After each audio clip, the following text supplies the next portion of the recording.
Je ne suis allé que pour me faire retirer l'appendice. Mais quand je me suis réveillé, je me suis senti mal. L'infirmière qui m'aidait à me changer a dit « Je suis tellement désolé. » Je ne savais pas qu'il ne vous l'avait pas dit. Me dire quoi, ai-je demandé. Elle a tiré le rideau et a murmuré « Votre mari a approuvé une deuxième opération. Une à laquelle vous n'avez jamais consenti. Je m'appelle Claire et j'ai 32 ans. Le matin où je suis allé subir une opération de routine de l'appendice, j'ai embrassé mon mari Thomas pour lui dire au revoir, pensant rentrer pour le dîner avec rien de plus grave que quelques petites cicatrices et une histoire sur la nourriture de l'hôpital. Mais quand je me suis réveillé dans cette salle de réveil, quelque chose n'allait pas. Une douleur d'un genre différent, dans un endroit qui n'avait aucun sens. La jeune infirmière qui ajustait mon front jetait des regards nerveux vers la porte. Et quand elle a finalement tiré le rideau autour de mon lit, ces mots chuchotés ont fait grimper le pic de mon moniteur cardiaque. Ils ne vous ont rien dit sur la deuxième procédure ? À ce moment-là, entouré par l'odeur stérile de l'antiseptique et le murmure lointain de la vie hospitalière qui se déroulait normalement autour de moi, j'ai réalisé que quelqu'un avait pris une décision concernant mon corps pendant que j'étais inconsciente. Ce qui a suivi allait détruire mon mariage, provoquer des ondes de choc dans la communauté médicale et faire de moi quelque chose que je n'avais jamais prévu de devenir. Si vous regardez cette vidéo maintenant, j'aimerais savoir d'où vous venez. Laissez-le dans la section des commentaires ci-dessous. Appuyez sur le bouton j'aime et abonnez-vous pour entendre d'autres histoires comme celle-ci.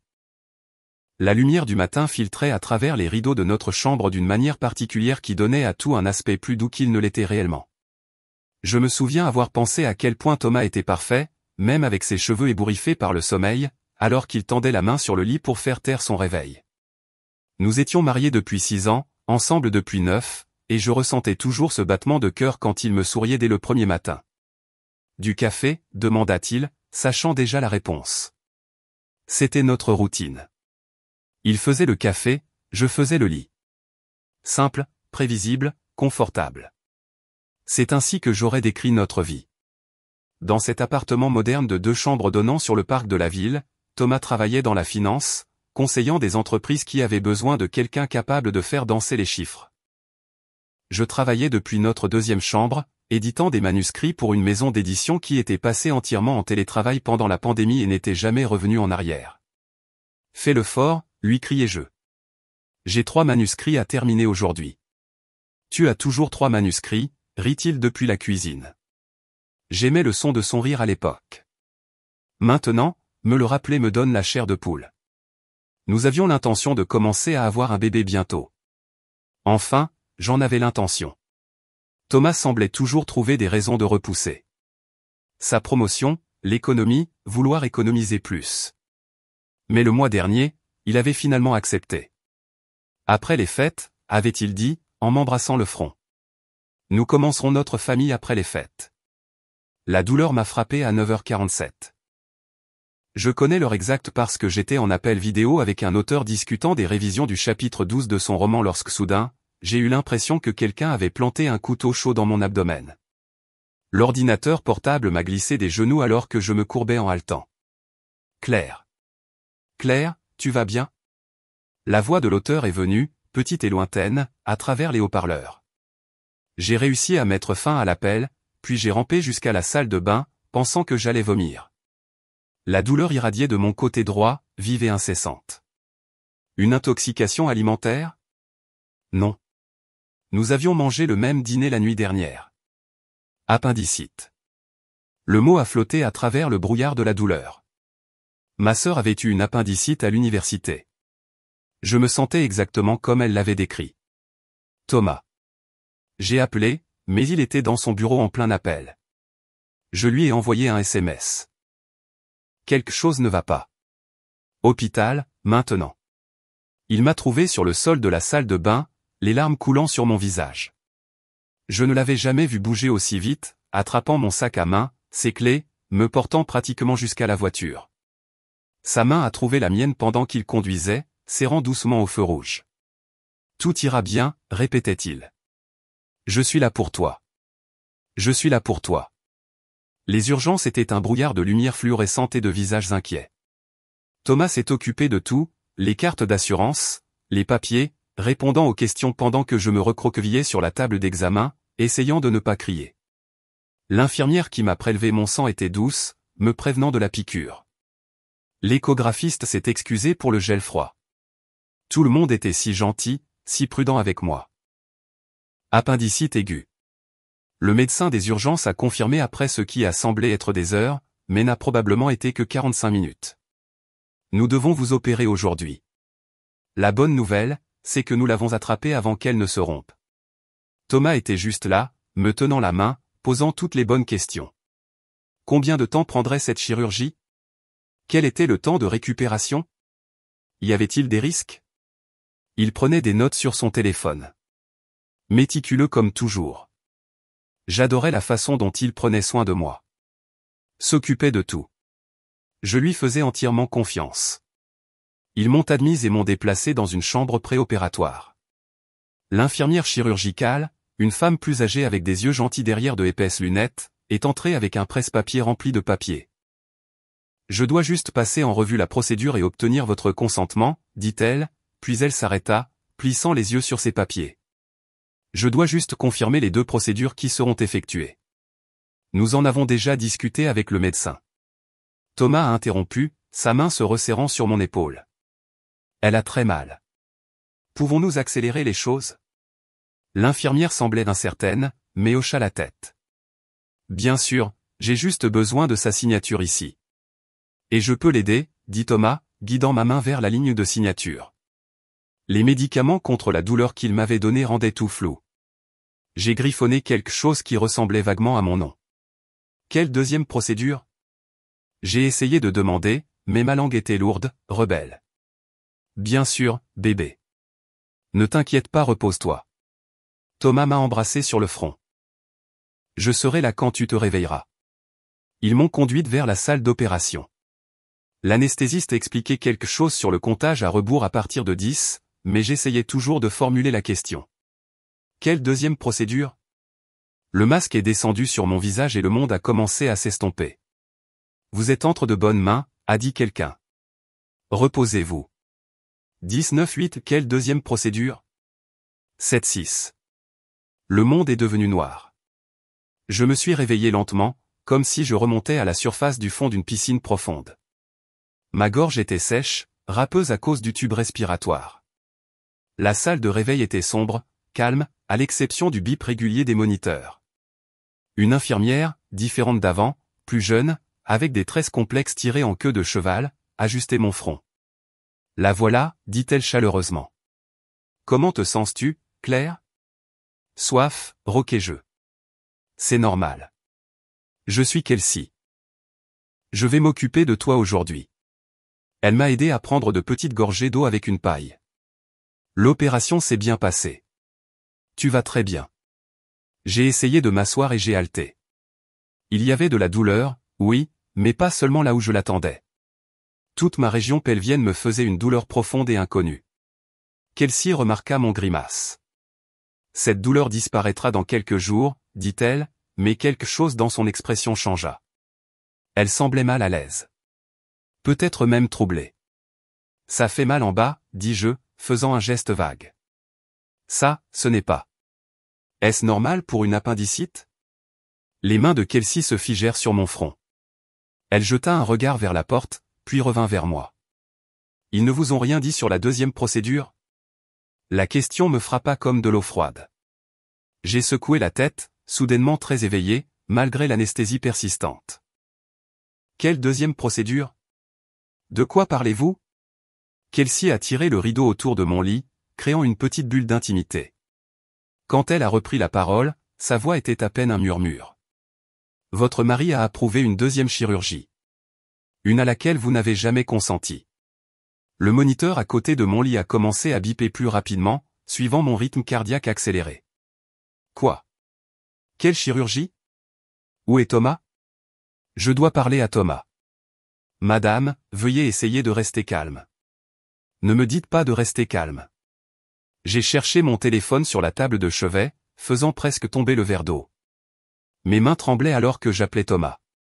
Il a sonné 1 fois, 2 fois, 3 fois. Messagerie vocale. Je dois savoir ce qui m'a été fait, ai-je dit, ma voix montant. J'ai le droit de savoir ce qui a été fait à mon corps. Kelsey s'est mordu la lèvre, visiblement en proie à quelque chose. Je ne suis pas légalement autorisé à discuter des détails médicaux sans le chirurgien traitant présent. Mais elle a jeté un autre regard vers la porte.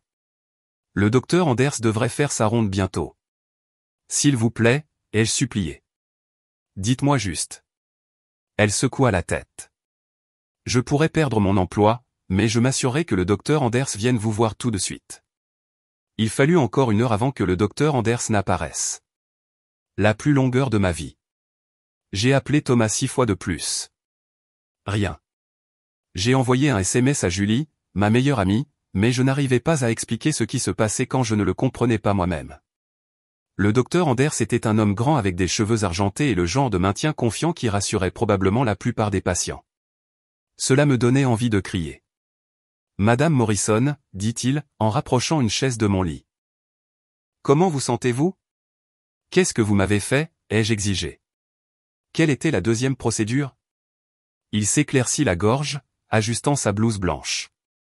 Je pense qu'il est préférable que vous vous concentriez d'abord sur votre guérison. Nous pourrons discuter des détails quand vous vous sentirez plus forte. Dites-le-moi maintenant, soupira-t-il, en sortant une tablette. Votre mari a exprimé des inquiétudes concernant un problème gynécologique à long terme. Pendant l'appendicectomie, nous avons également effectué une procédure mineure pour le résoudre. Tout est documenté ici avec le formulaire de consentement approprié signé. Quelle procédure? Ma voix n'était plus qu'un murmure. Une tubulure, dit-il comme s'il annonçait la météo. Votre mari a dit que vous en aviez discuté longuement, que vous l'aviez planifié pendant des mois, mais que vous étiez nerveuse à propos de la procédure. Nous pensions qu'il était préférable de s'en occuper pendant que vous étiez déjà sous anesthésie pour vous épargner une anxiété supplémentaire. La pièce bascula. J'ai serré les barres du lit pour ne pas tomber, même si j'étais allongé. Vous m'avez stérilisé. C'est une procédure très courante, Madame Morrison. Complètement réversible par FIV. Si vous changez d'avis concernant les enfants. Sortez. Les mots sortirent comme un grognement. Sortez. Il se leva, l'air légèrement offensé. Je comprends que vous soyez contrarié, mais tout a été fait selon le protocole. Votre mari avait une procuration médicale complète.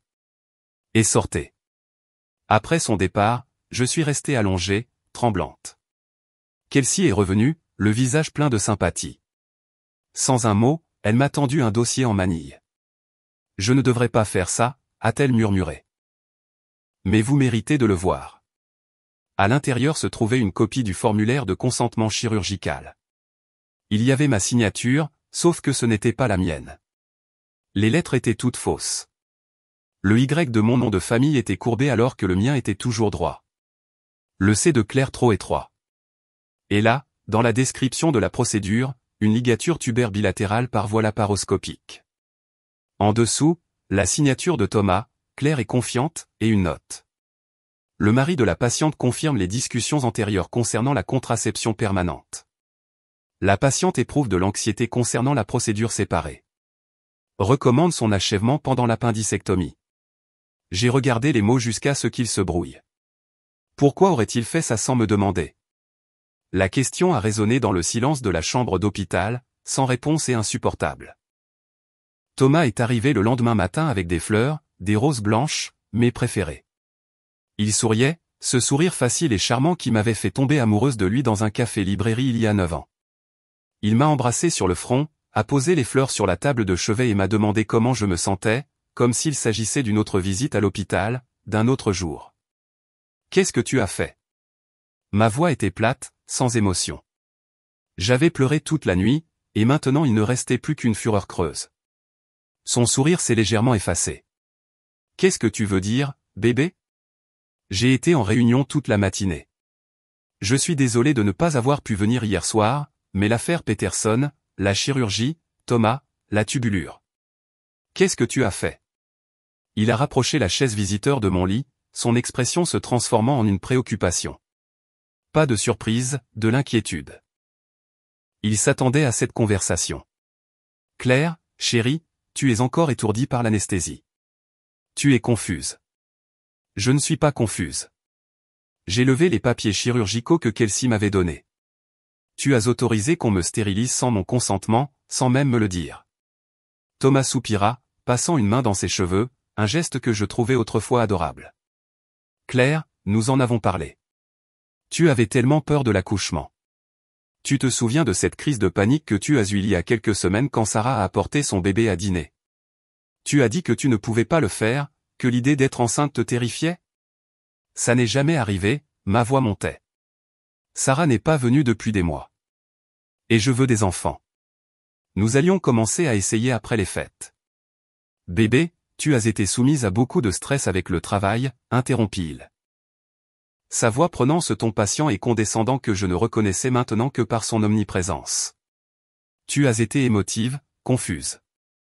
J'ai fait ce qu'il y avait de mieux pour nous deux, pour notre avenir. Notre avenir? Tu m'as enlevé mon choix. Je t'ai protégé de prendre une décision que tu regretterais, dit-il fermement. Les enfants ruineraient tout ce que nous avons construit. Notre style de vie, ta carrière, notre relation. Tu le sais au fond de toi. Tu es juste hormonal à cause de la chirurgie. Hormonal? Il a vraiment dit hormonal. Sortez, dis-je calmement. Claire, ne sois pas dramatique. Sortez. Il se leva, redressant sa cravate. Même maintenant, préoccupé par les apparences. Je reviendrai quand tu seras plus rationnel. Nous pourrons en discuter comme des adultes. Après son départ, j'ai appelé Julie. Elle a décroché au premier appel. Enfin. Je me faisais un sang d'encre. Comment s'est passée la chirurgie? Julie, je n'arrivais pas à sortir les mots. Il m'a fait stériliser. Silence. Et alors? Je lui ai tout raconté. La deuxième procédure, la signature falsifiée, le déni de réalité de Thomas. Elle a écouté, sa respiration devenant plus lourde à chaque détail. Ce bâtard. Elle a finalement explosé. Claire, nous avons littéralement parlé de FIV il y a 3 semaines. Tu m'as montré les sites web de cliniques de fertilité que tu avais mis en favori. Tu choisissais des noms de bébés. Je sais, murmurai-je. Mais il essaie de me faire croire que je suis folle. Tu n'es pas folle. Tu es la personne la plus saine que je connaisse. Je viens te chercher. L'hôpital m'a autorisé à sortir cet après-midi-là malgré mes protestations sur le fait de ne pas vouloir rentrer chez moi, mais l'assurance ne couvrirait pas une nuit de plus pour une procédure réussie et sans complications. Julie m'a ramené chez moi, restant près de moi alors que nous entrions dans l'appartement. Thomas n'y était pas, probablement au travail, en train de façonner son récit pour quiconque voudrait l'écouter. Nous devons trouver des preuves, dit Julie, en m'aidant à m'installer sur le canapé. N'importe quoi qui montre qu'il avait planifié ça. Pendant qu'elle préparait le thé, j'ai ouvert mon ordinateur portable, vérifiant mes emails pour toute conversation oubliée sur le fait de ne pas vouloir d'enfant. Rien. Mon historique de recherche était plein de sites web de fertilité, de guides de grossesse, de bases de données de noms de bébés, le tout des 6 derniers mois. J'ai capturé tout ça en capture d'écran. La porte du bureau de Thomas était fermée. Elle l'était toujours quand il n'était pas là. Et j'avais respecté cette limite, croyant qu'il avait besoin d'intimité pour ses documents financiers sensibles. Maintenant, ce respect ressemblait à de la stupidité. Elle est verrouillée, dis-je à Julie, en testant la poignée. Où garde-t-il la clé? Je ne sais pas. Je n'en ai jamais eu besoin. Nous avons cherché pendant 1 heure. Sous le paillasson, au-dessus du chambranle, dans tous les endroits évidents. Finalement, Julie l'a trouvé scotché au dos d'un cadre photo dans le couloir. Notre photo de mariage. Le bureau était méticuleusement organisé, tout était à sa place. Des classeurs tapissaient un mur. Il l'utilisait pour tout à l'époque, avant les gestionnaires de mots de passe et l'authentification à 2 facteurs. La serrure s'est ouverte avec un clic. À l'intérieur se trouvaient des documents que je n'avais jamais vus auparavant. Des brochures médicales sur la ligature des trompes, des articles imprimés sur le style de vie sans enfant, et alors mon estomac a plongé, une chaîne de mai. Les emails étaient entre Thomas et un docteur. Michael Brennan daté de 3 mois auparavant. Thomas avait demandé des options de contraception permanente pour ma femme et avait spécifiquement posé des questions sur les procédures qui pouvaient être effectuées sans période de consultation prolongée. Le docteur Brennan avait répondu qu'il ne pouvait pas effectuer une telle procédure sans le consentement explicite de la patiente et un conseil approprié. Thomas avait écrit, et si la patiente est incapable ou incapable de prendre des décisions? Quelles sont les options légales? Le docteur Brennan n'a jamais répondu à celui-là. Il y avait plus de mai, Thomas contactant d'autres médecins, d'autres cliniques. La plupart l'ignoraient ou lui envoyaient des rejets fermes, mais là, au bas de la pile, se trouvait une conversation imprimée avec le docteur Anders du Riverside Medical Center, notre hôpital. Je comprends vos préoccupations, docteur Anders. Si la patiente subissait déjà une intervention chirurgicale pour une autre condition et si les formulaires de consentement appropriés étaient obtenus, nous pourrions potentiellement résoudre plusieurs problèmes en une seule procédure. Cela nécessiterait bien sûr une documentation appropriée. Thomas avait répondu, quel type de documentation? Le consentement du conjoint est parfois accepté dans les situations d'urgence où le patient ne peut pas consentir lui-même. La paperasse devrait être exhaustive. C'est un complot, souffla Julie, lisant par-dessus mon épaule. C'est un complot pour commettre une fraude médicale. J'ai pris des photos de tout avec mon téléphone, puis j'ai soigneusement remis les documents dans leur position exacte. Alors que je fermais le tiroir, j'ai remarqué autre chose. Un petit téléphone noir caché derrière les dossiers. Un deuxième téléphone que je n'avais jamais vu auparavant. Il était protégé par un mot de passe, mais Thomas était prévisible. 2743 Les messages qui sont apparus m'ont rendu physiquement malade. Il y avait des dizaines de SMS entre Thomas et quelqu'un enregistrés sous bas, le plus récent datant d'hier. Est-ce fait? Thomas. Oui. Elle ne peut plus me coincer. Ah, quand la quittes-tu? Thomas. Bientôt. Une fois que les choses se seront calmées. J'ai fait défiler vers le haut, mes mains tremblant. Les messages remontaient à plus d'1 an. Des photos sont apparues. Des photos intimes d'une femme que je reconnaissais, Amanda du bureau de Thomas. Je l'avais rencontrée lors de la fête de Noël de l'entreprise. Elle avait complimenté ma robe et m'avait interrogé sur nos projets d'enfants. Tu dois penser à ta carrière, avait-elle dit. Les enfants changent tout. Je pensais qu'elle conversait simplement. Un message datant de 2 mois m'a fait courir aux toilettes pour vomir. Thomas, elle désire désespérément des enfants. Ça devient un problème. Ah, alors quitte-la, Thomas. Pas encore. Le contrat de mariage a une clause concernant les enfants. Si nous divorçons sans enfants, elle reçoit la moitié de tout. Si elle est incapable d'avoir des enfants pour des raisons médicales, c'est différent. Et, tu es terrible. J'adore ça. Julie me tenait les cheveux pendant que je vomissais, puis m'a aidé à me retourner sur le canapé. Il faut te trouver un avocat, dit-elle. Aujourd'hui. Cette nuit-là, je suis resté allongé dans notre lit. Mon lit maintenant, fixant le plafond. Les sites d'incision pulsaient, un rappel constant de ce qui m'avait été enlevé. Non seulement ma fertilité, mais ma confiance, mon sentiment de sécurité, ma croyance en la vie que je pensais vivre. J'ai pensé à la femme que j'étais il y a à peine 2 jours. Inquiète des délais de manuscrits et planifiant un avenir avec un homme que j'aimais. Elle me semblait maintenant une étrangère, naïve et aveugle. Vers minuit, j'ai entendu la clé de Thomas dans la serrure. J'ai fait semblant de dormir alors qu'il se déplaçait dans l'appartement, vérifiant son bureau. Avait-il laissé quelque chose hors de place? Puis il s'est glissé dans le lit à côté de moi. Il sentait le parfum. Probablement celui d'Amanda. Je sais que tu es réveillé, a-t-il murmuré.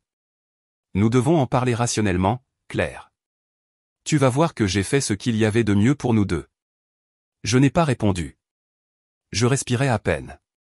Tu me remercieras un jour, a-t-il continué. Quand tu verras à quel point nous sommes libres, à quel point nous pouvons accomplir sans les enfants qui nous freinent, tu comprendras.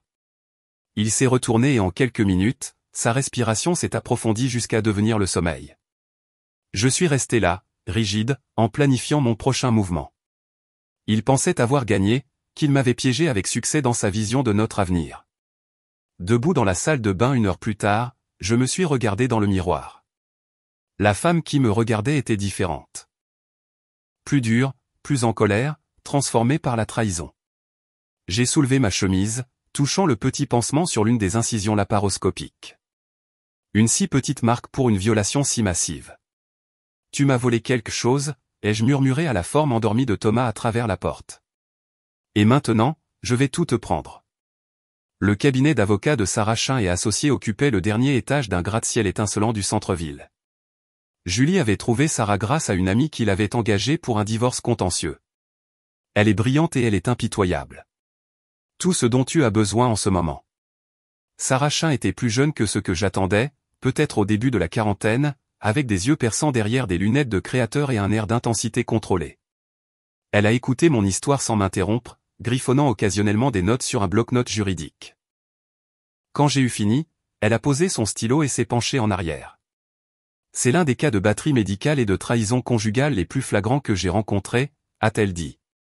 Nous parlons de complot en vue de commettre une fraude, de falsification et de chirurgie non autorisée. L'hôpital a une responsabilité importante ici et votre mari. Elle a fait une pause. Votre mari a commis plusieurs crimes. Pouvez-vous le prouver, ai-je demandé. Avec ce que vous m'avez montré? Oui, mais nous avons besoin de plus. Je veux que vous documentiez tout. Chaque conversation, chaque pièce de preuve. Et Claire, elle m'a regardé intensément. Soyez très prudente. Les hommes capables de ce niveau de tromperie et de contrôle peuvent devenir dangereux lorsqu'ils sont acculés. Je suis rentré chez moi et je suis devenu une détective dans ma propre vie. Pendant que Thomas était au travail, j'ai photographié méthodiquement chaque document dans son bureau. J'ai découvert que nos finances étaient plus complexes que je ne l'avais imaginé. Au-delà de nos comptes conjoints, Thomas avait déplacé de l'argent vers des investissements privés dont je n'avais jamais entendu parler. Un compte contenait plus de 200 000 $ dont je ne savais pas l'existence. Le téléphone prépayé est devenu mon obsession. Je le vérifiais tous les jours pendant qu'il se douchait, capturant des conversations en capture d'écran. La relation avec Amanda était plus profonde qu'une simple liaison. Ils avaient prévu un avenir ensemble, un avenir qui ne m'incluait jamais plus qu'un obstacle temporaire. 3 jours après mon retour à la maison, j'ai trouvé quelque chose qui m'a glacé le sang. Dans le dossier vidéo du téléphone, il y avait un enregistrement de l'intérieur du bureau du docteur Anders. Thomas avait dû enregistrer secrètement leur consultation. L'angle était maladroit, clairement filmé depuis une poche, mais l'audio était clair. Elle ne sait pas que je suis là, disait la voix de Thomas. Elle est émotive à propos du sujet des enfants. Irrationnelle même. Je comprends, répondit le docteur Anders. Mais nous devons être très prudents dans la façon dont nous procédons. Je prendrai toute la responsabilité, continua Thomas. Assurez-vous simplement qu'elle ne se souvienne pas des détails. Pouvez-vous augmenter l'anesthésie? Ce n'est pas ainsi que fonctionne l'anesthésie, monsieur Morrison. Alors que suggérez-vous? S'il est déjà consenti à une procédure, les papiers pourraient être ajustés. Ces choses arrivent dans les situations d'urgence. Les décisions doivent être prises rapidement. Et vous l'avez déjà fait. Une pause. J'ai aidé des familles à prendre des décisions difficiles. Oui. J'ai copié la vidéo sur 3 comptes de stockage cloud différents et l'ai immédiatement envoyée par email à Sarah Chin. C'est une preuve accablante, dit-elle lorsqu'elle me rappela. Cela prouve la préméditation et le complot. Mais Claire, j'ai besoin que vous fassiez quelque chose qui pourrait être difficile. Pouvez-vous prétendre que tout est normal encore un peu? Nous avons besoin qu'ils se sentent en sécurité pendant que nous montons le dossier. Alors, je suis devenue une actrice. Quand Thomas est rentré à la maison, je me suis excusé pour mon explosion émotionnelle à l'hôpital. Je l'ai laissé expliquer à nouveau comment il avait fait ce qu'il y avait de mieux pour nous. J'ai hoché la tête, souri et l'ai laissé m'embrasser le front, tout en documentant tout. Je suis contente que tu te rattrapes, dit-il un soir au dîner. Dîner que j'avais cuisiné tout en fantasmé de broyer du verre dans ses pâtes. Je savais que tu finirais par voir la raison. Tu le fais toujours. J'ai réfléchi, dis-je prudemment. Peut-être que tu as raison à propos des enfants.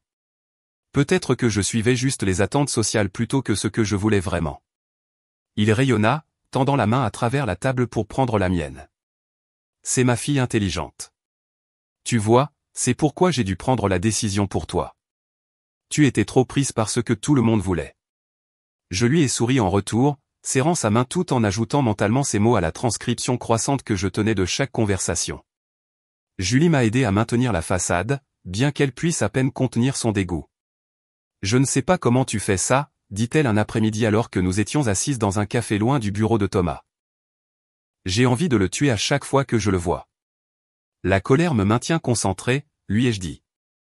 Chaque mensonge qu'il dit, chaque manipulation, c'est autant de preuves. Une semaine après ma performance, j'ai fait une découverte qui a tout changé. Je suis retourné à l'hôpital, soi-disant pour un rendez-vous de suivi, mais en réalité pour demander mes dossiers médicaux complets. La greffière m'a remis un dossier épais, et là, enfoui dans les notes administratives, il y avait quelque chose d'étrange. Un enregistrement de paiement indiquant que Thomas avait versé 15 000 $ directement à Dr. Anders Personal Medical Consulting LLC la veille de ma chirurgie. Les yeux de Sarah Chen se sont illuminés quand je le lui ai montré. Cela établit un quiproquo. Il a littéralement acheté ta stérilisation. Nous avons décidé qu'il était temps d'agir. Sarah a préparé le procès. En fait, plusieurs procès. Un contre Thomas pour fraude, agression et infliction intentionnelle de détresse émotionnelle. Un autre contre l'hôpital et le docteur Anders pour négligence médicale et agression. Elle a également commencé à préparer les papiers de divorce. Nous allons tout déposer simultanément, a-t-elle expliqué. Il ne saura pas ce qui lui est tombé dessus. Le plan était de signifier Thomas lors d'un dîner que j'avais soigneusement orchestré.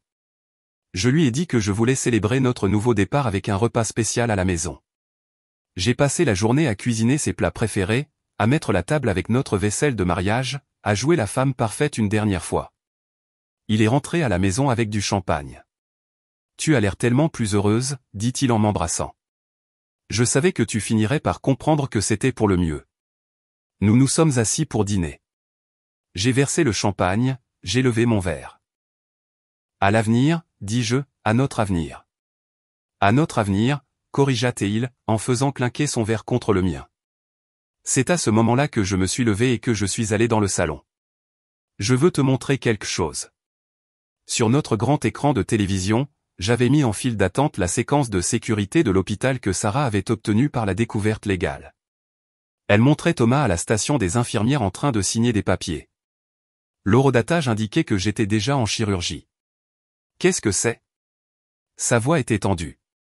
Continue de regarder. La vidéo a zoomé. Sarah l'avait fait améliorer, montrant clairement qu'il signait un formulaire de consentement où ma signature était déjà présente. Une signature qu'il avait falsifiée avant d'arriver à l'hôpital. Thomas s'est levé, son visage rougissant. Tu es de nouveau dramatique. Ça ne prouve rien. Tu as probablement signé plus tôt et tu as oublié. J'ai aussi la vidéo du bureau du docteur Anders, dis-je calmement. Celle où vous discutez de la façon de faire cela sans ma connaissance. Il est devenu très immobile. Et les emails et les textos avec Amanda et les registres de paiement. Claire. La sonnette a retenti. J'ai parfaitement chronométré. Tu devrais aller voir, dis-je. Il s'est dirigé vers la porte comme un homme se dirigeant vers son exécution. Le huissier était professionnel, lui a remis l'enveloppe et a confirmé son identité avant de partir. Thomas a déchiré l'enveloppe, son visage passant par une série d'émotions pendant qu'il lisait. Confusion, colère, peur. Tu ne peux pas faire ça, dit-il. Tu es ma femme. Nous sommes une équipe. Nous n'avons jamais été une équipe, ai-je répondu. Une équipe prend des décisions ensemble. Une équipe se respecte mutuellement. Tu as fait de moi quelque chose d'entièrement différent, ta victime. Mais je ne suis plus ta victime. Je suis monté à l'étage, mes jambes stables malgré l'adrénaline qui me traversait. Il a suivi, criant, maintenant, tu es folle. Personne ne te croira. Je dirai à tout le monde que tu as une crise de santé mentale. Je me suis arrêté à la porte de notre chambre. Ma porte de chambre. Ils croiront les preuves. Ils croiront les signatures falsifiées, les pots de vin, le complot. Ils croiront la femme que tu as trahie de la manière la plus cruelle qui soit. Cela me ruinera, dit-il, et pour la première fois, j'ai entendu de la vraie peur dans sa voix. Oui, dis-je simplement. Cela te ruinera. J'ai fermé la porte sur ces protestations, la verrouillant derrière moi. À travers le bois, j'entendais ses cris, ses menaces, ses supplications. Finalement, sa voix s'est estompée alors qu'il se retirait dans son bureau, probablement pour appeler son avocat ou Amanda, ou les deux. Je me suis assise sur le lit, mes mains commençant enfin à trembler alors que l'adrénaline s'estompait. La femme que j'étais avant aurait pleuré, se serait remise en question, se serait demandé si j'étais trop dur. Mais cette femme avait disparu, retirée chirurgicalement avec mes trompes de Fallope. À sa place se trouvait quelqu'un de plus dur, quelqu'un qui comprenait que la confiance pouvait être une arme, que l'amour pouvait être un piège, que la personne qui avait promis de te protéger pouvait être celle qui te détruisait. Mon téléphone a vibré avec un SMS de Sarah Chin. Plainte déposée auprès du conseil médical. Le docteur Anders sera informé demain. L'équipe juridique de l'hôpital a également été contactée. Que le jeu commence. J'ai regardé par la fenêtre, observant l'ombre de Thomas faire les 100 pas dans son bureau juste en face. Il se pensait si malin, planifiant ma stérilisation comme une transaction financière, retirant mes choix comme des articles d'une feuille de calcul. Mais il avait commis une erreur cruciale. Il avait supposé que j'allais me briser, que j'allais accepter sa version de la réalité, que j'allais le remercier un jour comme il l'avait prédit.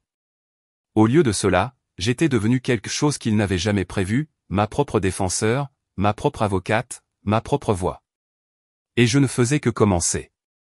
La cicatrice sur mon abdomen pulsait, un rappel de ce qui avait été pris. Mais les cicatrices, j'apprenais, n'étaient pas seulement des marqueurs de blessures. Elles étaient la preuve de bataille menée, des cartes du voyage de la victime à la survivante. Demain, le vrai combat commencerait. Ce soir, je me suis assise dans l'obscurité de ma chambre, planifiant mes prochains mouvements, construisant mon dossier, me réappropriant mon histoire. Thomas faisait toujours les 100 pas dans son bureau, appelant probablement son avocat, peut-être Amanda, paniquant certainement. Bien, pensais-je. Laisse-le faire les 100 pas, laisse-le paniquer. Laisse-le ressentir pour une fois ce que c'était que d'avoir le contrôle arraché, que quelqu'un d'autre décide de ton avenir sans ton consentement. La lune projetait des ombres à travers la fenêtre de la chambre, et je me suis retrouvé à penser aux enfants que je n'aurais peut-être jamais, du moins pas naturellement. Ce chagrin viendrait, je le savais, par vagues et à des moments inattendus. Mais pour l'instant, j'avais du travail à faire, justice à poursuivre, un homme à détruire. Tu ne m'as pas seulement enlevé mon droit d'être mère, ai-je murmuré dans l'obscurité. Tu m'as fait devenir tout à fait autre chose. Une combattante, une survivante, et son pire cauchemar. L'ordonnance de protection est arrivée 3 jours après que j'ai signifié à Thomas les papiers de divorce. Je prenais un café avec Julie lorsque le shérif a frappé à ma porte, son expression désolée mais professionnelle alors qu'il me tendait les documents. Thomas Morrison a déposé une demande de mesure de protection d'urgence.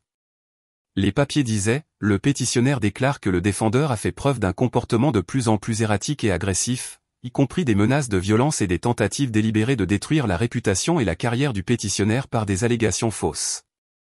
Julie a ri amèrement. Elle est d'audace. Sarah Chin était moins amusée quand je l'ai appelée. C'est une tactique courante, dit-elle, sa voix tendue par une colère contrôlée. Il essaie d'établir un récit selon lequel vous êtes instable. C'est aussi censé vous intimider. Ne le laissez pas fonctionner. L'ordonnance de protection signifiait que je devais quitter notre appartement immédiatement.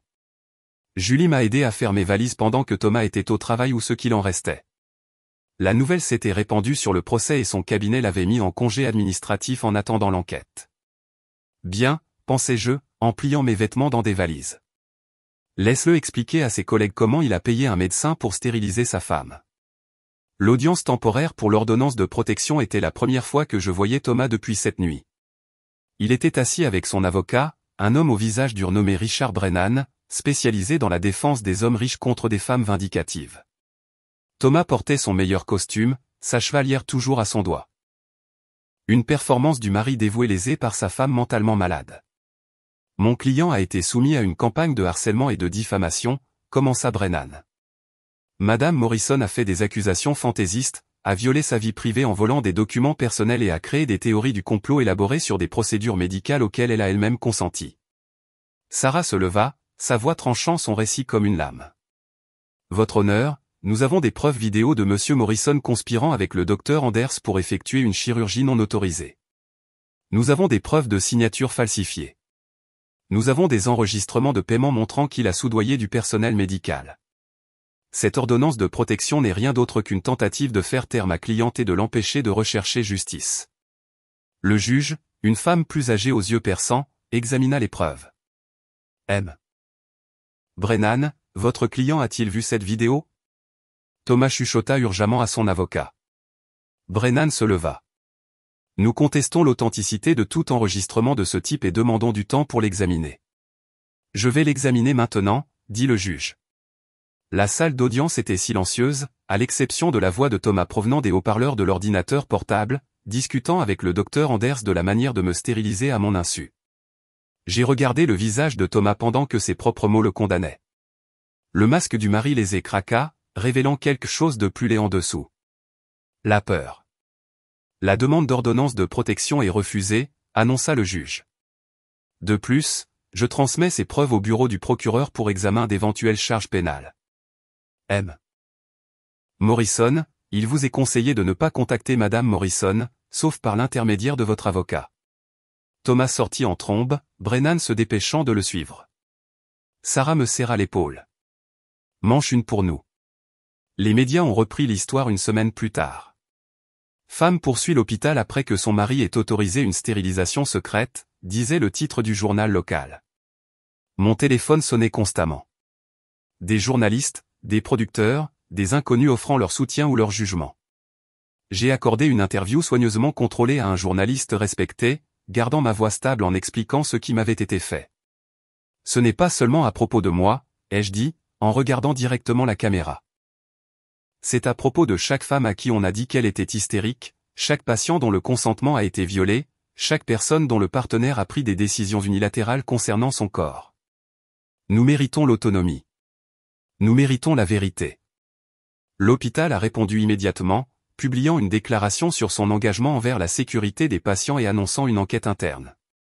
Le docteur Anders a été suspendu en attendant l'examen, bien qu'il ait maintenu par son avocat qu'il avait suivi les protocoles standards.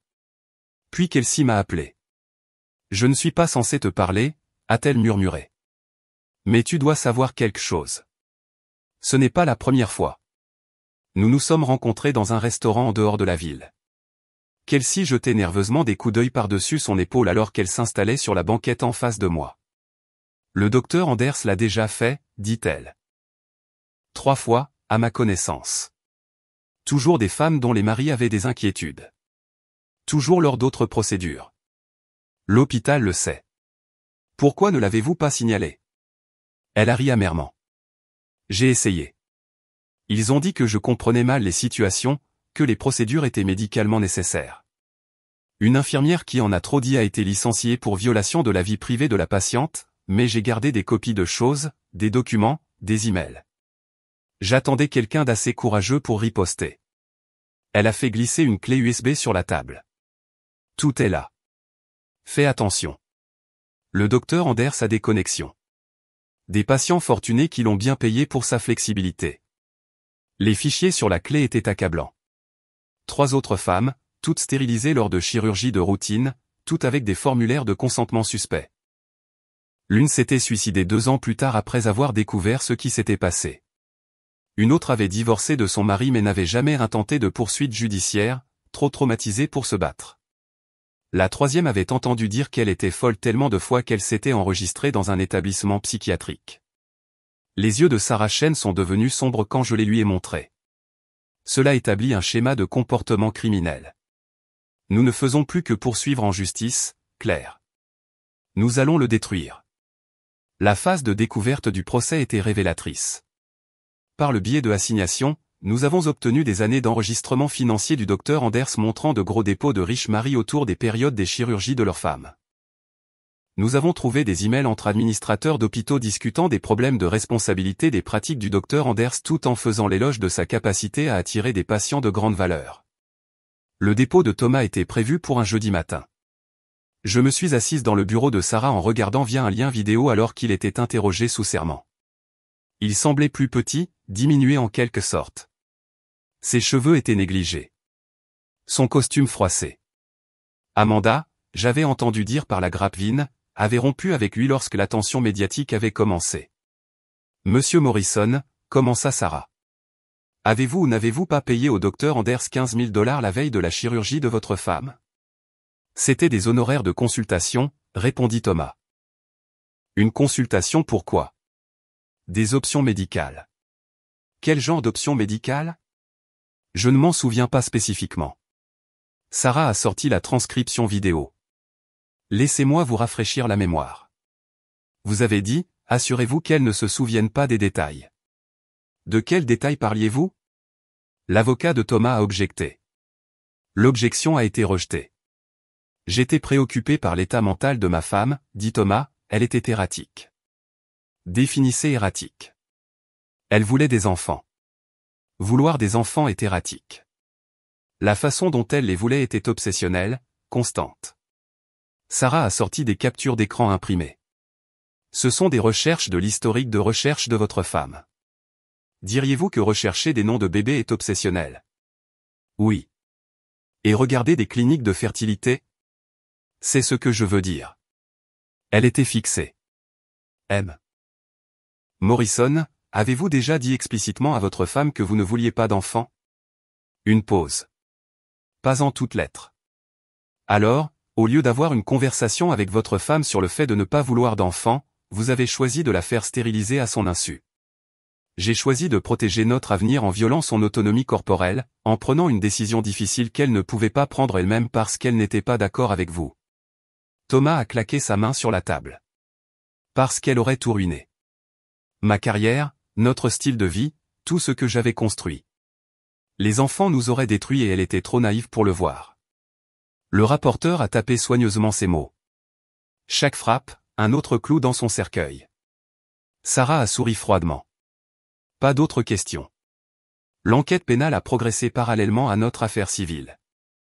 Le bureau du procureur, face à des preuves croissantes et à la pression publique, a porté des accusations contre Thomas et le docteur Anders. Fraude, complot, agression.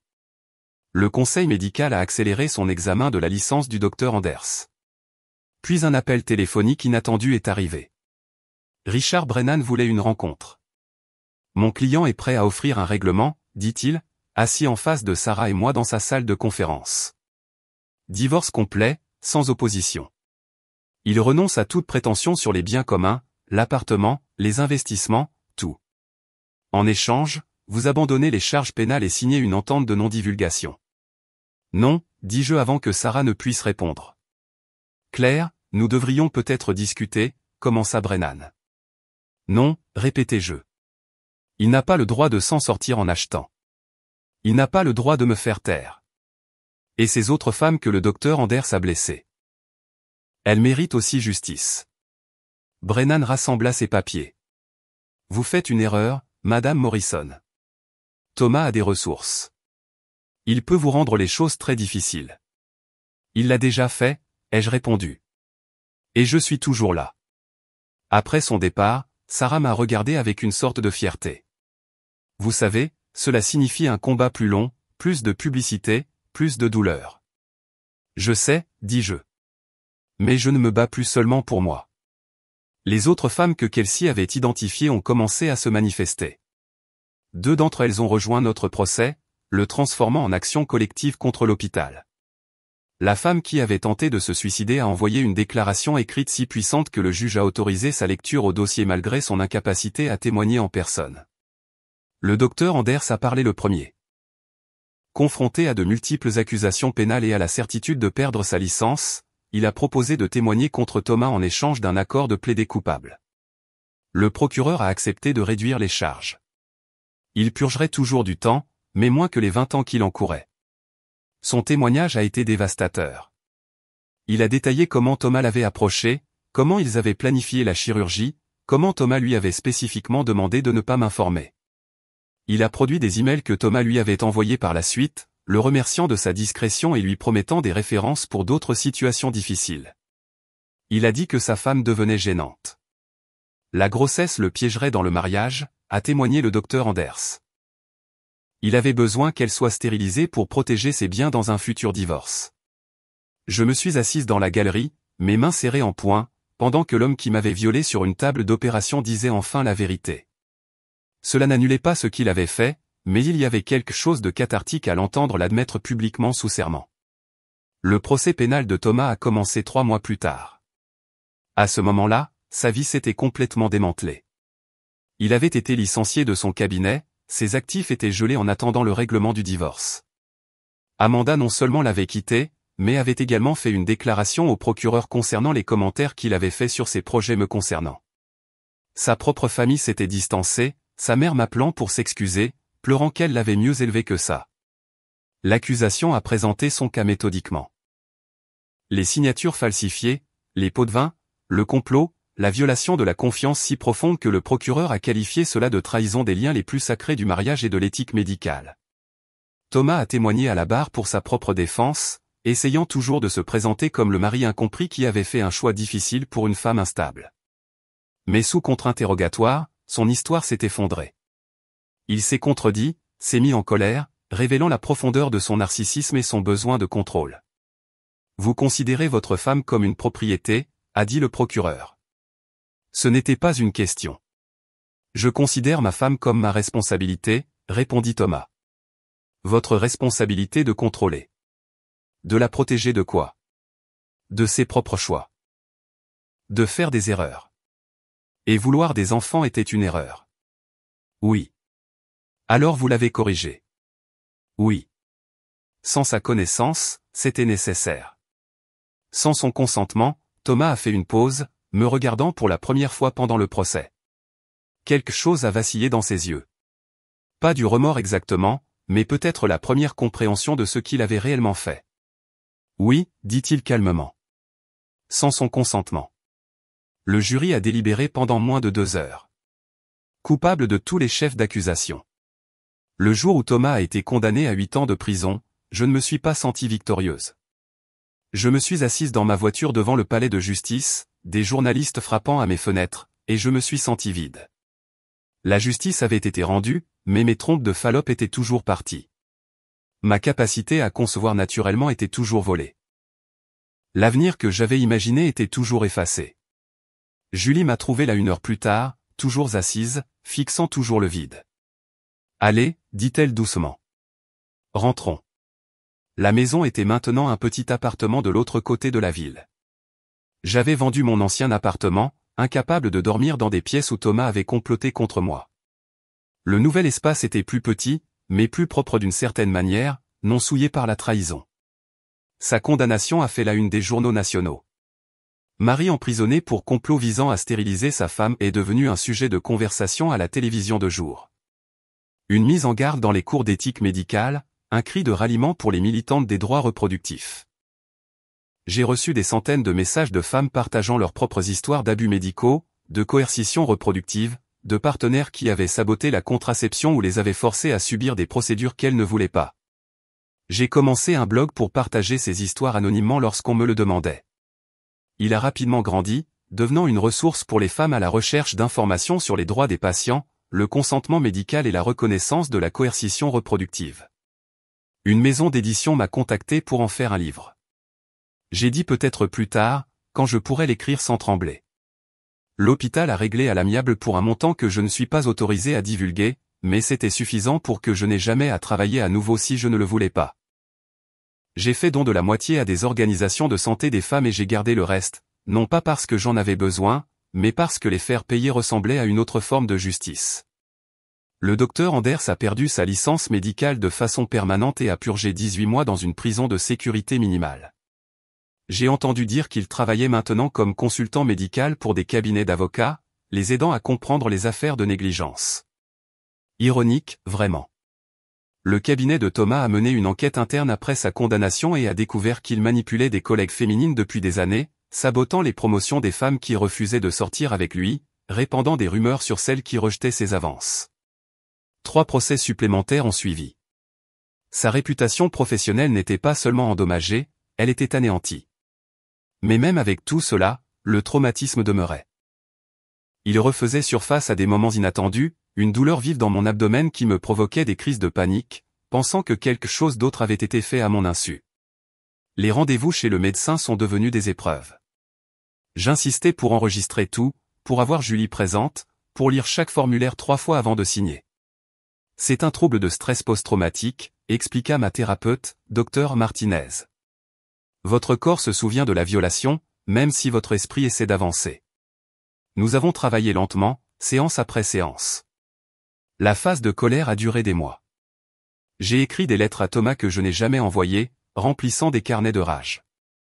J'ai pris des cours de kickboxing, imaginant son visage sur le sac de frappe. J'ai crié dans ma voiture fenêtre fermée, laissant échapper des sons que je ne savais pas pouvoir faire. Puis vint le deuil. Il m'a frappé un mardi ordinaire à Target, en passant devant le rayon bébé.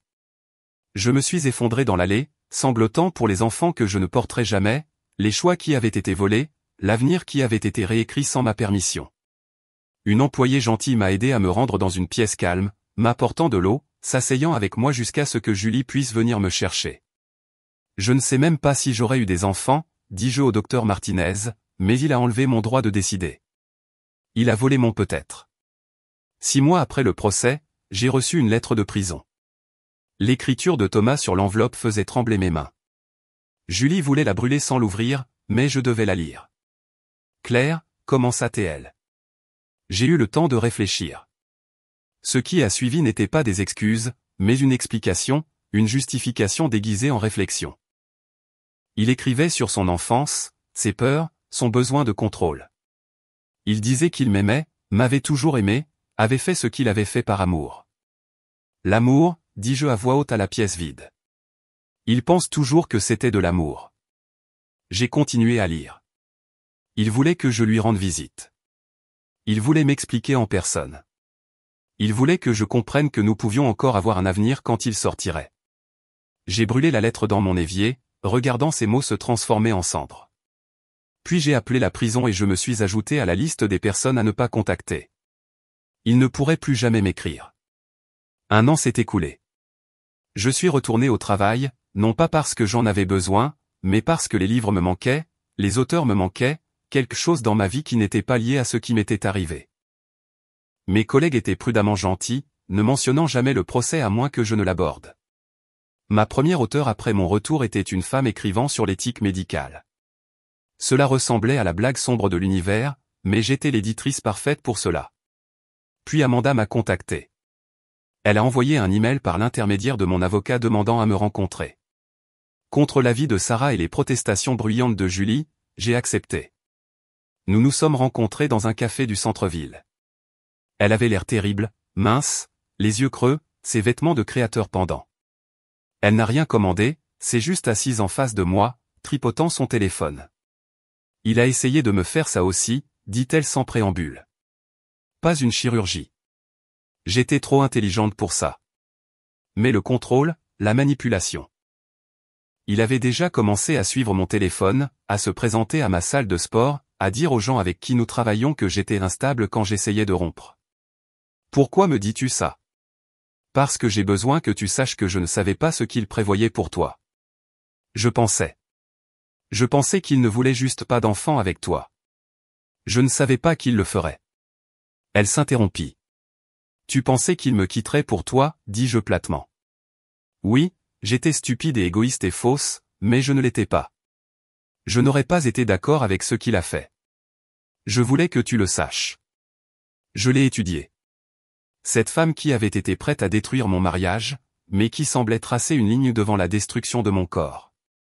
Qu'est-ce que tu veux? Le pardon?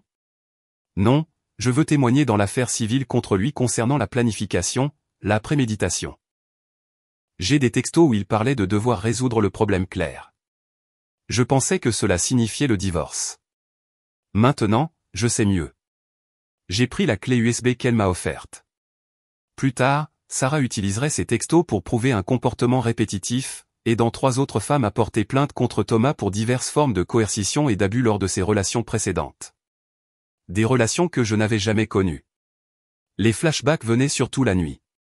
Je rêvais de la chirurgie, mais dans les rêves j'étais éveillé, paralysé, hurlant silencieusement pendant qu'il me coupait. Je me réveillais en haletant, vérifiant mon corps à la recherche de nouvelles cicatrices, de nouvelles violations. Parfois, j'appelais Julie à 3 heures du matin juste pour entendre quelqu'un me dire que j'étais en sécurité. Une nuit particulièrement mauvaise, je me suis retrouvé à chercher des revers de tubulure. La chirurgie était possible, mais coûteuse, sans garantie de succès. La FIV était aussi une option. Si j'avais fait congeler mes ovocytes, ce que je n'avais bien sûr pas fait car je ne savais pas que j'en aurais besoin, je pourrais encore être mère. Je peux toujours être mère, dis-je au docteur Martinez, par adoption ou par famille d'accueil, il y a des options. Il y en a, agréait-elle. Mais tu n'as pas à décider maintenant. Tu n'as jamais à décider. Le point est que maintenant, le choix est à nouveau le tien. Le choix est le mien. Une phrase si simple, mais il a fallu des mois pour y croire vraiment. J'ai commencé à faire du bénévolat dans un refuge pour femmes, enseignant la rédaction de CV et les techniques d'entretien d'embauche. Beaucoup de femmes là-bas avaient leurs propres histoires de partenaires qui avaient contrôlé leur corps, leur choix, leur futur. Nous ne parlions pas de mon histoire. Il ne s'agissait pas de moi, mais elles savaient. Parfois, c'était suffisant. Une femme, Maria, avait été forcée par son mari à avoir 5 enfants qu'elle ne voulait pas et il disait que les enfants me garderaient trop occupée pour partir. Elle m'a dit qu'il avait presque raison. Une autre, Kesha, avait sa contraception sabotée à plusieurs reprises. Il perçait les préservatifs, vidait mes pilules. Il disait que les accidents arrivent aux accidents. Apparemment, ces femmes sont devenues ma communauté, mon but. Nous nous reconstruisions tout à partir de zéro, créant de nouveaux futurs à partir des cendres de ceux qui avaient été brûlés. 2 ans après la chirurgie, je me suis retrouvé devant une sous-commission du Congrès, témoignant sur la coercition reproductive et les lois sur le consentement médical. Je portais un costume que j'avais acheté spécialement pour l'occasion, professionnel, mais sans essayer de cacher qui j'étais. Une survivante, une avocate, une femme qui refusait d'être réduite au silence.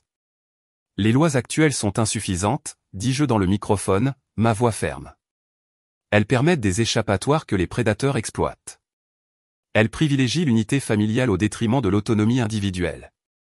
Elles ne parviennent pas à protéger les patients des personnes même qui sont censées prendre soin d'eux, tant les professionnels de la santé que les partenaires intimes. J'ai proposé des changements spécifiques, des périodes d'attente obligatoires pour la stérilisation élective, des exigences pour le consentement enregistré sur vidéo, des sanctions pénales pour les professionnels de la santé qui effectuent des procédures sans autorisation appropriée. Le comité a écouté, a posé des questions, a pris des notes. Que quelque chose en résulte ou non restait à voir, mais j'avais dit ce que j'avais à dire. Après l'audience, une sénatrice m'a interpellé. Ma fille, dit-elle doucement. Son ex-mari a essayé quelque chose de similaire. Merci de parler. Ces moments, ces connexions avec d'autres femmes qui avaient été contrôlées, violées, rejetées sont devenues mon carburant. Je n'étais plus seulement Claire. Je faisais partie de quelque chose de plus grand. Un mouvement de femmes refusant de laisser leur corps être des champs de bataille pour les désirs d'autrui. Thomas, j'ai entendu par le biais des circuits juridiques, n'allait pas bien en prison. Son besoin de contrôle ne se traduisait pas bien dans un environnement où il n'en avait aucun. Il avait été déplacé 2 fois pour sa propre sécurité, avait perdu son appel et s'était vu refuser la libération conditionnelle anticipée. Bien, pensais-je, et je n'ai ressenti aucune culpabilité pour la satisfaction que cela me procurait. La ville côtière n'avait rien à voir avec la ville que j'avais quittée. L'air marin remplaçait les gaz d'échappement. Le bruit des vagues remplaçait les sirènes. J'ai loué un petit cottage surplombant l'eau, assez proche pour entendre la mer la nuit, mais assez loin des zones touristiques pour avoir de l'intimité. Cela faisait 3 ans depuis la chirurgie, 1 an depuis le dernier appel de Thomas a été refusé. J'avais arrêté de compter les jours récemment. Un signe de guérison, dit le docteur Martinez. Je travaillais toujours comme éditrice, mais maintenant à distance, choisissant des projets qui m'inspiraient. Actuellement, je travaillais avec une femme écrivant sur le rétablissement du traumatisme. Le corps garde le score, avait-elle écrit, mais nous avons le droit d'écrire le dernier chapitre. J'avais suggéré qu'elle fasse de cela son titre. La lettre est arrivée un jeudi, pas de Thomas. J'avais veillé à ce que ce soit impossible, mais de quelqu'un d'inattendu. L'adresse de retour provenait d'une maison de correction pour femmes dans le Nevada. L'expéditeur, Linda Morrison, la mère de Thomas. Chère Claire, commença-t-elle. L'écriture tremblante mais déterminée. Vous vous demandez peut-être pourquoi j'écris depuis la prison. C'est une histoire qui pourrait vous apporter une certaine clôture ou peut-être simplement confirmer ce que vous aviez soupçonné. Elle a poursuivi en expliquant qu'elle avait été emprisonnée pour avoir tenté d'empoisonner le père de Thomas il y a 20 ans. Il avait été contrôlant, abusif, l'avait forcé à avoir Thomas alors qu'elle ne voulait pas d'enfant. Elle avait craqué un jour, mis de l'antigel dans son café. Il avait survécu. Elle avait écopé de 15 à 20 ans. Je vois maintenant que mon fils est devenu son père, écrivit-elle. Je n'ai pas réussi à vous protéger du cycle. Je n'ai pas pu me libérer. Thomas a appris que les femmes étaient des choses à contrôler, pas des personnes à respecter. Je suis désolé de ma part dans la création de l'homme qui vous a blessé. J'ai lu la lettre 3 fois, puis j'ai appelé le docteur Martinez pour une séance d'urgence. « Comment vous sentez-vous à ce sujet ?» demanda-t-elle. « Je ne sais pas. En colère, triste, validé, tout à la fois. Tout cela est parfaitement raisonnable. » J'ai répondu à Linda, non pas pour pardonner. Ce n'était pas à moi de le donner, mais pour reconnaître, pour dire que je comprenais comment les schémas se répètent, comment la violence engendre la violence, comment le contrôle devient générationnel. Nous avons commencé à correspondre, deux femmes de part et d'autre des dégâts de Thomas, trouvant une étrange solidarité dans notre expérience partagée des hommes Morrison. Mon blog avait évolué en une fondation, le Claire Morrison Center for Medical Autonomy. Nous fournissions des ressources juridiques, de la défense des droits et du soutien aux victimes de coercition reproductive. Le premier bureau a ouvert dans la ville où j'avais fui, un choix délibéré pour me réapproprier cet espace. Julie le dirigeait, féroce et protectrice envers chaque femme qui franchissait les portes. J'ai voyagé pour l'inauguration. Ma première fois dans la ville depuis mon déménagement sur la côte. Debout sur le podium, regardant la foule de survivantes, d'avocates et d'alliés, j'ai senti quelque chose changer dans ma poitrine. Pas une guérison exactement, mais une transformation. Ce centre ne me concerne pas, ai-je dit. Il concerne chaque personne dont le corps a été traité comme la propriété de quelqu'un d'autre. Il s'agit de changer la conversation de « pourquoi n'est-elle pas partie » à « pourquoi pensait-il qu'il avait le droit ».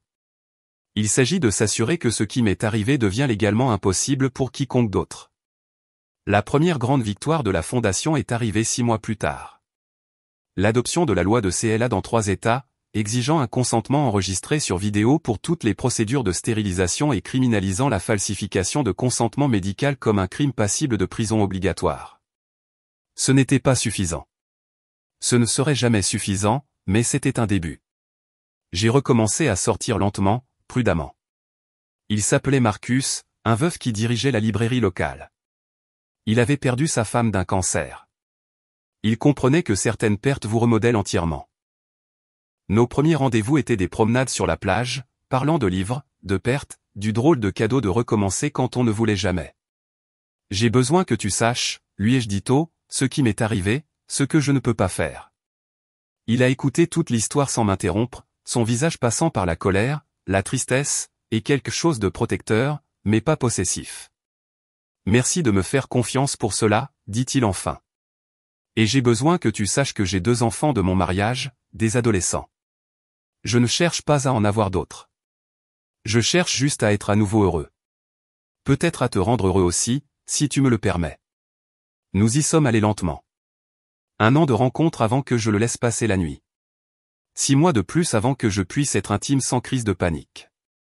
Il était patient, suivant mon rythme, ne me pressant jamais. La première fois que nous avons fait l'amour sans que je me dissocie. J'ai pleuré après, non pas de tristesse, mais de la reconnaissance que mon corps pouvait encore être le mien, pouvait encore choisir le plaisir, pouvait encore faire confiance. Le processus d'adoption a commencé 2 ans dans ma nouvelle vie au bord de la mer. Non pas parce que j'avais besoin de remplacer ce qui avait été volé, mais parce que j'avais toujours voulu être mère, et Thomas n'avait pas emporté ce désir, même s'il avait pris le chemin traditionnel. J'ai été approuvé comme parent célibataire, bien que Marcus ait clairement indiqué qu'il serait là aussi longtemps que j'en aurais besoin.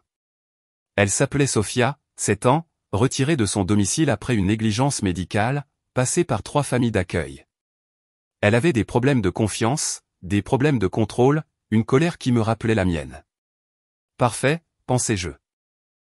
Nous nous comprenons. Le jour où je l'ai ramenée à la maison, elle s'est tenue dans l'encadrement de sa nouvelle chambre, peint en bleu océan à sa demande, et a demandé « Vas-tu me renvoyer ?»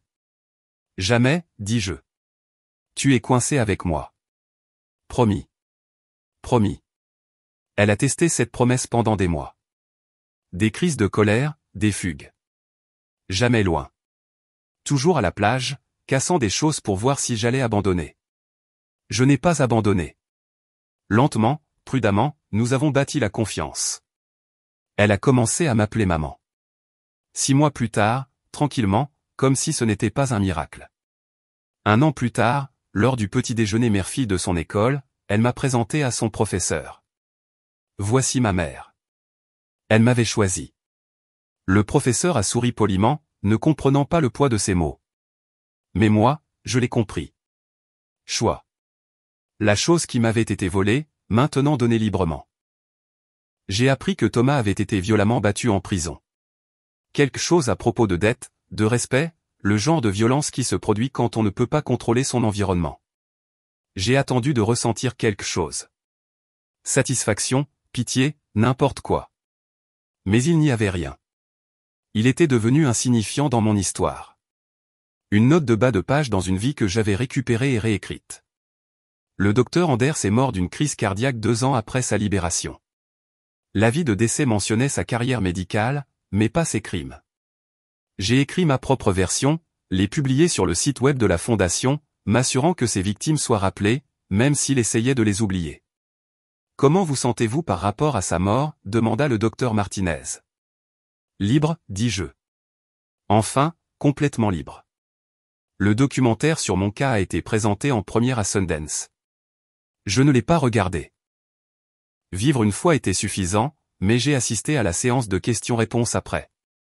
Une jeune étudiante en médecine a demandé comment les prestataires de soins de santé pouvaient mieux protéger les patients. Croyez les femmes, dis-je simplement. Quand un patient semble confus au sujet d'une procédure, enquêtez. Quand un conjoint parle à la place de son partenaire, insistez pour avoir des conversations privées. Quand quelque chose semble mal, faites confiance à cet instinct. Kelsey, l'infirmière qui m'a averti. Elle savait que quelque chose n'allait pas. Elle a risqué son emploi pour me dire la vérité. Soyez comme Kelsey. Kelsey était dans le public. Elle était devenue une défenseur des patients, travaillant à réformer les procédures de consentement hospitalier. Nous nous sommes embrassés après la projection, 2 femmes qui avaient combattu un système conçu pour nous faire taire. 5 ans après la chirurgie, je me tenais sur ma plage. Je pensais que c'était la mienne maintenant, regardant Sophia jouer dans les vagues. Marcus était assis à côté de moi, lisant, à l'aise dans le silence que nous avions appris à partager. Mon téléphone a vibré avec un SMS de Julie. Un autre État avait adopté la loi de Claire. 7 à perdre, 43 à suivre. J'ai pensé à la femme que j'étais avant, confiante, naïve, dépendante de Thomas pour la validation et la direction. Elle avait disparu, aussi sûrement que mes trompes de Fallope. À sa place se tenait quelqu'un de plus dur mais pas amer, prudent, mais pas fermé, marqué, mais pas brisé. Sophia a couru, dégoulinant d'eau de mer, et m'a serré dans ses bras malgré mes protestations sur le fait de me mouiller. Maman, regarde ce que j'ai trouvé. Elle a tenu un dollar de sable parfait, intact malgré les vagues. C'est magnifique, bébé. Peut-on le garder? Bien sûr. C'est à toi. Elle a couru retour à l'eau et j'ai touché mon abdomen, sentant les petites cicatrices qui s'étaient estompées en fines lignes blanches. Elle racontait une histoire, mais pas ma seule histoire. Pas mon histoire finale. Ce soir-là, je me suis assise à mon ordinateur, écrivant le dernier chapitre de mon livre. L'éditeur voulait une fin triomphale, une victoire claire, mais ce n'était pas ma vérité. Ma vérité était plus désordonnée, compliquée, en cours. La guérison n'est pas une destination, ai-je écrit. C'est un choix que tu fais chaque matin. Certains jours, la colère revient, vive et justifiée. Certains jours, le deuil submerge, pleurant des possibilités qui ont été volées. Mais chaque jour, je choisis de continuer à me battre, de continuer à construire une vie qui est la mienne. Ils m'ont enlevé mon choix une fois, mais ils ne m'ont pas enlevé ma voix. Ils ne m'ont pas enlevé ma capacité à choisir tout ce qui est arrivé après. Ils ne m'ont pas enlevé mon pouvoir de transformer le traumatisme en but, la douleur en défense, le silence en un rugissement qui exige le changement. Je ne suis pas reconnaissante de ce qui m'est arrivé. Je ne pardonnerai jamais à ceux qui ont conspiré pour violer mon corps et ma confiance. Mais je suis fier de qui je suis devenu malgré eux. Je suis fier des lois changées, des femmes aidées, de la fille choisie, de la vie reconstruite. Ce n'est pas une histoire de dépassement. C'est une histoire de devenir. Devenir ma propre avocate, devenir ma propre protectrice, devenir ma propre voix, devenir la mère que j'ai choisi d'être, la partenaire que j'ai choisi d'être, la femme que j'ai choisi d'être. Je m'appelle Claire Morrison. 3 hommes ont essayé de voler mon avenir. Ils ont échoué. C'est mon histoire, et je suis la seule à pouvoir en écrire la fin. J'ai enregistré le fichier, fermé mon ordinateur portable et je suis allé coucher Sophia. Elle lisait à la lampe de poche sous ses couvertures, pensant que je ne savais pas encore 5 minutes, dis-je, en l'embrassant sur le front. 10. Négociat-elle. 7. Marcher. Je me suis tenu dans l'encadrement de sa porte, la regardant lire. Cet enfant qui m'avait choisi autant que je l'avais choisi. Dans le couloir, Marcus préparait du thé, fredonnant faux. Dehors, l'océan continuait son rythme infini, immuable et éternel. Mon téléphone s'est allumé avec une notification. Une autre femme avait contacté la fondation, demandant de l'aide, trouvant sa voie. Demain, ai-je pensé, je répondrai. Demain, je me battrai à nouveau. Demain, je choisirai à nouveau. Mais ce soir, je me suis tenu dans l'encadrement de la chambre de ma fille, dans ma maison près de la mer, dans ma vie que j'avais reconstruite pièce par pièce, choix par choix. Les cicatrices sur mon abdomen étaient à peine visibles maintenant, mais elles étaient là, une partie de moi, mais ne me définissant pas maman, a appelé Sophia. Je t'aime. Je t'aime aussi, bébé. Je suis allé dans ma chambre, passant devant la fenêtre qui donnait sur l'eau. La lune était pleine, projetant une lumière argentée sur les vagues. Belle et puissante et complètement indifférente au drame humain.